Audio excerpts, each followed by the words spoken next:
my name is Lauren DeSerra, and my speech will be over family relationships and communication.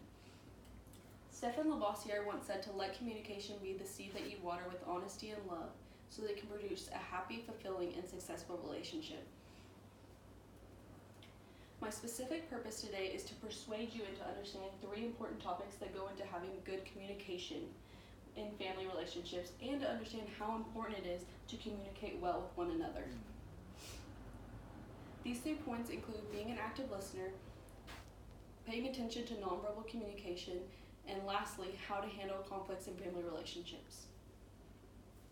My first point is on being an active listener. According to SourceMatch, people spend 70 to 80% of their time engaged in many different forms of communication, but only 55% of them are actually listening. So what is an active listener? An active listener is one who is mindful and actively attempting to comprehend what the speaker is trying to say. To be an active listener means you must listen to the feelings behind the words and not only the content of the message.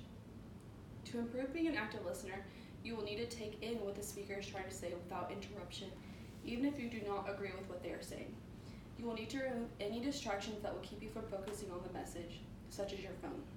Lastly, be engaged in the conversation by keeping good eye contact and speaking when it is appropriate, as well as listening to what they are saying rather than looking for the next thing to say. With this being said, you won't believe how much your family communication will change if you remember that less talking and more listening is important when being an active listener. My next point is paying attention to nonverbal communication. According to a study, it is estimated that less than 10% of what we communicate comes from our words. The remaining 90% is nonverbal.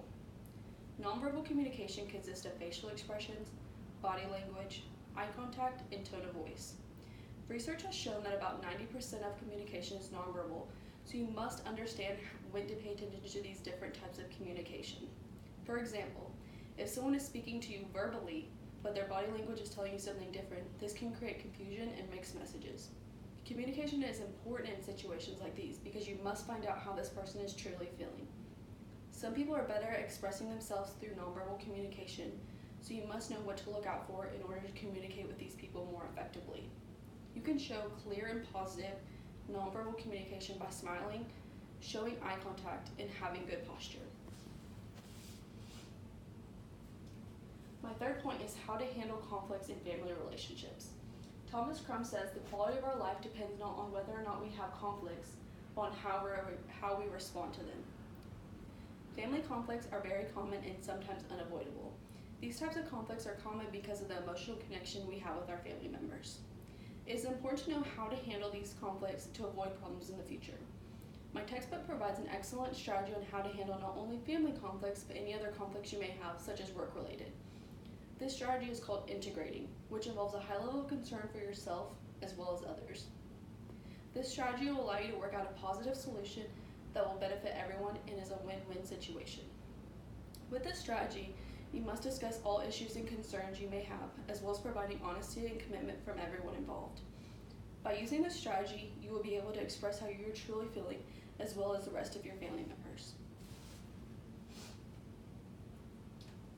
Voltaire once said that writing is the painting of the voice. With this being said, if the integrating technique does not work, or if you do not feel comfortable talking verbally to others about a specific topic, I encourage you to use a journal. By using a journal, it would allow you to express yourself to the full extent without having to physically engage in conflict. Begin writing as if you were talking one-on-one to your family members, and explain to them how you are truly feeling about the situation. You will later give them the journal to read, and they can either write you back or talk to you verbally about how you are feeling. Journaling is not only good for family conflicts, but as well as expressing your thoughts through writing on a daily basis. In conclusion, in order to have a successful relationship with your family members, you will need to understand the importance of communication. You must use these 3 key points because it will allow you to have a better relationship with the people around you. With this being said, you must be an active listener when communicating with your family members. Also, you will need to watch for your family's nonverbal communication so they can fully understand what they are trying to say. And lastly, You need to use the integrating or journaling technique when you come across your next family conflict.